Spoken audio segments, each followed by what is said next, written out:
ओम सूर्याय नमः। ओम नमः शिवाय। जय श्री हरि। आप सभी का हमारे चैनल उर्मिला धार्मिक ज्ञान में स्वागत है। भगवान सूर्य देव की वजह से ही पृथ्वी प्रकाशवान है। सूर्य देव की नियमित पूजा करने से तेज और सकारात्मक शक्ति प्राप्त होती है। सूर्य देव की उपासना करने और जल अर्पित करने से जातकों पर उनकी कृपा बनी रहती है। चलिए प्रारंभ करते हैं सूर्य देव की पौराणिक कथा। प्राचीन काल में एक बुढ़िया थी। वह नियमित रूप से रविवार का व्रत करती थी। रविवार के दिन सूर्योदय से पूर्व उठकर बुढ़िया स्नान आदि से निवृत्त होकर आंगन को गोबर से लीपकर स्वच्छ करती। उसके बाद सूर्य भगवान की पूजा करती तथा कथा सुनकर सूर्य भगवान को भोग लगाकर दिन में एक समय भोजन करती। इसी तरह रविवार का व्रत करती। सूर्य भगवान की कृपा से बुढ़िया को किसी प्रकार की कोई चिंता व कष्ट नहीं था। उसका घर धन धान्य से भरा हुआ था। उस बुढ़िया को सुखी देख उसकी पड़ोसन उससे बहुत जलती। बुढ़िया रोजाना पड़ोसन के आंगन में बंधी गाय का गोबर लाती और अपना घर लीपती। शनिवार के दिन रात को पड़ोसन ने अपनी गाय को घर के भीतर बांध दिया ताकि बुढ़िया अपना घर न लीप सके। रविवार को गोबर न मिलने से बुढ़िया अपना आंगन नहीं लीप सकी। आंगन न लीप पाने के कारण उस बुढ़िया ने सूर्य भगवान को भोग भी नहीं लगाया और उस दिन स्वयं भी भोजन नहीं किया। सूर्यास्त होने पर बुढ़िया भूखी प्यासी सो गई। रात्रि में सूर्य भगवान ने उसे स्वप्न में दर्शन दिए और व्रत न करने तथा उन्हें भोग न लगाने का कारण पूछा। बुढ़िया ने बहुत ही करुण स्वर में पड़ोसन के द्वारा घर के अंदर गाय बांधने और गोबर न मिल पाने की बात बोली। सूर्य भगवान ने अपनी अनन्य भक्त बुढ़िया की परेशानी का कारण जानकर उसके सब दुख दूर करते हुए कहा, हे माता, तुम प्रत्येक रविवार को मेरी पूजा और व्रत करती हो। मैं तुमसे अति प्रसन्न हूँ और तुम्हें ऐसी गाय प्रदान करता हूँ जो तुम्हारे घर आंगन को धन धान्य से भर देगी। तुम्हारी सभी मनोकामनाएं पूरी होगी। स्वप्न में उस बुढ़िया को ऐसा वरदान देकर सूर्य भगवान अंतर्ध्यान हो गए। प्रातःकाल सूर्योदय से पूर्व उस बुढ़िया की आँख खुली तो वह अपने घर के आंगन में सुंदर गाय और बछड़े को देखकर हैरान हो गई। गाय को आंगन में बांधकर उसने जल्दी से उसे चारा लाकर खिलाया। पड़ोसन ने उस बुढ़िया के आंगन में बंधी सुंदर गाय और बछड़े को देखा तो वह उससे और अधिक जलने लगी। तभी गाय ने सोने का गोबर किया। गोबर को देखते ही पड़ोसन की आंखें फट गई। पड़ोसन ने उस बुढ़िया को आसपास न पाकर तुरंत उस गोबर को उठाया और अपने घर के अंदर ले गई तथा अपनी गाय का गोबर वहां रख आई। सोने के गोबर से पड़ोसन कुछ ही दिनों में धनवान हो गई। गाय प्रतिदिन सूर्योदय से पूर्व सोने का गोबर करती और बुढ़िया के उठने से पहले ही पड़ोसन उस गोबर को उठाकर ले जाती। बहुत दिनों तक बुढ़िया को सोने के गोबर के बारे में कुछ भी पता नहीं चला। बुढ़िया पहले की तरह हर रविवार को भगवान सूर्यदेव का व्रत करती रही और कथा सुनती रही। सूर्य भगवान को जब पड़ोसन की चालाकी का पता चला तो उन्होंने एक दिन तेज आंधी चलाई। आंधी का प्रकोप देखकर बुढ़िया ने अपनी गाय को घर के अंदर बांध दिया। अब पड़ोसन सोने का गोबर न ले जा सकी। सुबह उठकर बुढ़िया ने सोने का गोबर देखा तो उसे बहुत आश्चर्य हुआ। उस दिन के बाद बुढ़िया गाय को घर के भीतर बांधने लगी। सोने के गोबर से कुछ ही दिनों में वह बुढ़िया बहुत धनी हो गई। बुढ़िया के धनी होने से पड़ोसन और बुरी तरह जल भून कर राख हो गई। अब की बार उसने अपने पति को नगर के राजा के पास भेजा और बुढ़िया के पास सोने का गोबर देने वाली गाय के बारे में बताया। राजा ने अपने सैनिक भेजकर बुढ़िया की गाय लाने का आदेश दे दिया। सैनिक बुढ़िया के घर पहुँचे। उस समय बुढ़िया सूर्य भगवान को भोग लगाकर स्वयं भोजन ग्रहण करने वाली थी। राजा के सैनिक जबरदस्ती गाय और बछड़े को महल की ओर ले चले। बुढ़िया ने प्रार्थना की, वह रोई चिल्लाई, लेकिन राजा के सैनिक नहीं माने। गाय व बछड़े के चले जाने से बुढ़िया को बहुत दुख हुआ। उस दिन उसने कुछ नहीं खाया और भूखी प्यासी सारी रात सूर्य भगवान से गाय व बछड़े को लौटाने के लिए प्रार्थना करती रही। गाय देखकर राजा बहुत खुश हुआ।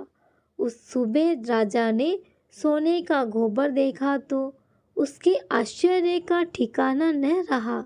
उधर सूर्य भगवान को भूखी प्यासी बुढ़िया को इस तरह प्रार्थना करते देख उस पर बहुत दया आई। उसी रात सूर्य भगवान ने राजा को स्वप्न में कहा, हे राजन, बुढ़िया की गाय व बछड़ा तुरंत लौटा दो, नहीं तो तुम पर विपत्तियों का पहाड़ टूट पड़ेगा। तुम्हारे राज्य में भूकंप आएगा, तुम्हारा महल नष्ट हो जाएगा। सूर्य भगवान के स्वप्न से बुरी तरह भयभीत राजा ने प्रातः उठते ही गाय और बछड़ा बुढ़िया को लौटा दिया।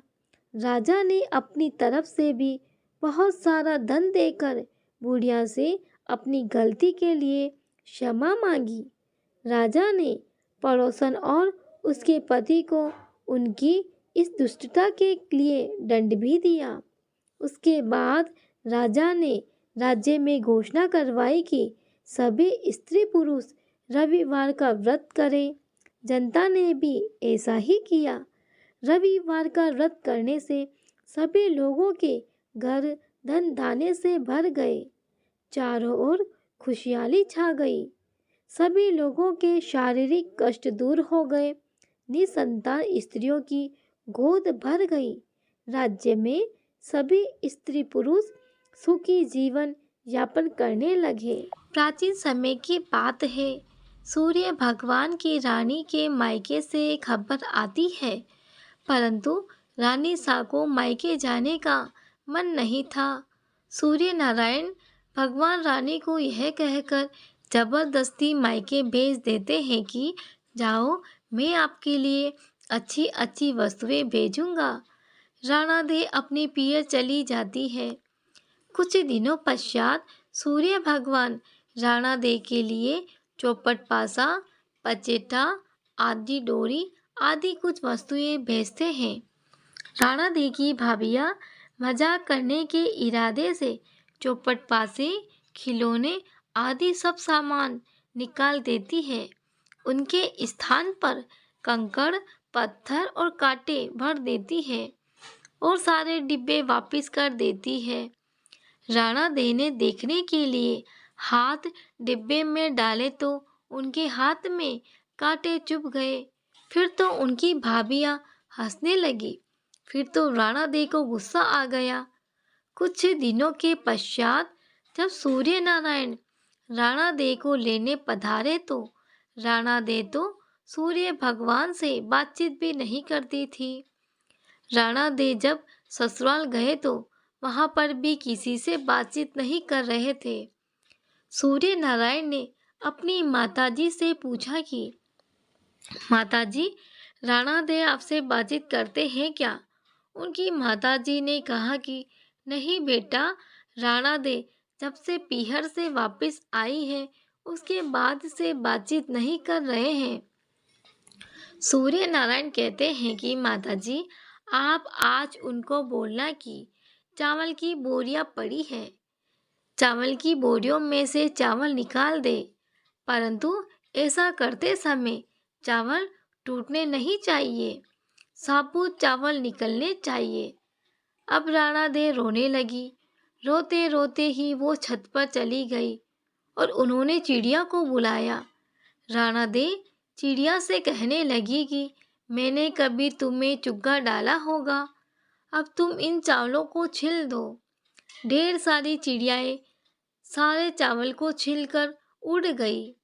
सूर्य नारायण ने फिर पूछा कि माताजी, राणा दे आपसे बोली क्या? माताजी कहती है कि नहीं बेटा, वो तो कुछ नहीं बोलती। सूर्य नारायण फिर से बोलते हैं कि माताजी, आज आप उनको बोलना कि 108 छेद वाली मटकियां है, उनमें पानी भर दे। राणा दे तो वापस रोने लगी। तालाब पर पहुंचकर वो भी रोने लग गई। उनको रोता देखकर मेंढिया आई और उनसे पूछती है कि आप क्यों रो रही है? राणा दे ने कहा कि सासू जी ने 108 छेद वाली मटकियों में पानी भरने को कहा, पानी कैसे टिकेगा? मेंढिया बोलती है कि आप चिंता मत करो, हम छेद पर चिपक जाएंगे, फिर आप आसानी से पानी भर लेना। फिर क्या था, मेंढिया तो छेद पर चिपक गई और राणा दे ने पानी से मटके भर दिए। उस दिन भी सायंकाल में सूर्य नारायण माताजी से पूछते हैं कि राणा दे बोली क्या? उनकी माताजी कहती है कि नहीं बोली। सूर्य नारायण कहते हैं कि कल आप उनसे बोलना कि बाग में उनके माताजी आए हुए हैं तो मिलने जाए। उनको यह भी बोलना कि जिस तरफ चरमूर बिखरे हुए हैं उधर जाए। अगले दिन सूर्य नारायण रास्ते में औरत का रूप बनाकर घूंघट निकालकर बैठ गए। जब राणा दे उस तरफ आए तो सूर्य नारायण औरत का रूप धरकर ही बैठे बैठे रोने लगे। राणा दे ने कहा, क्यों रो रहे हो? कोई मुसीबत आ गई है क्या? आगे राणा दे बोले कि मेरी जितनी मुसीबत तो क्या करोगे? सूर्य नारायण बोले कि आपको क्या मुसीबत है? राणा दे बोले कि क्या बताऊं, मैं पियर नहीं जा रही थी, फिर भी इन्होंने मुझे ज़बरदस्ती भेजा और बोला कि मैं तुम्हारे लिए अच्छी अच्छी वस्तुएं भेजूंगा, इनाम भेजूंगा। डिब्बों में भरकर इन्होंने कंकर, पत्थर और कांटे भेजे। मेरे देखने के लिए हाथ डिब्बे में डाले तो मेरे हाथ में सब कांटे चुभ गए। मेरी भाभियाँ मेरी मजाक बनाने लगी। थोड़े दिनों बाद वापस लेने आए और मैंने ससुराल आ गई। फिर साल में मुझे चावल निकालने को बोला। यह भी कहा कि एक चावल टूटना नहीं चाहिए। फिर मुझे 108 छेद वाली मटकियों में पानी भरने के लिए कहा। अब आप ही बताओ, छेद वाली मटकियों में पानी कैसे ठहरेगा? वो तो मेंढिया मटके के अंदर चिपक गई जो मैंने भर दिया। यह कहते ही राणा दे जोर जोर से रोने लगी। फिर तो सूर्य नारायण ने राणा दे का हाथ पकड़ लिया और उन्हें असली स्वरूप में आ गए। सूर्य भगवान बोले, चुप हो जाओ राणा दे, मैंने तो डिब्बे में चौपड़, पासा, आती डोरा, मिठाइयाँ और अच्छी अच्छी वस्तुएं भेजी थी। आपकी भाभीियों ने ही मजाक करी होगी, मैंने नहीं करी थी। यह बात आप पहले ही बता देते तो इतनी मुसीबत नहीं झेलनी पड़ती।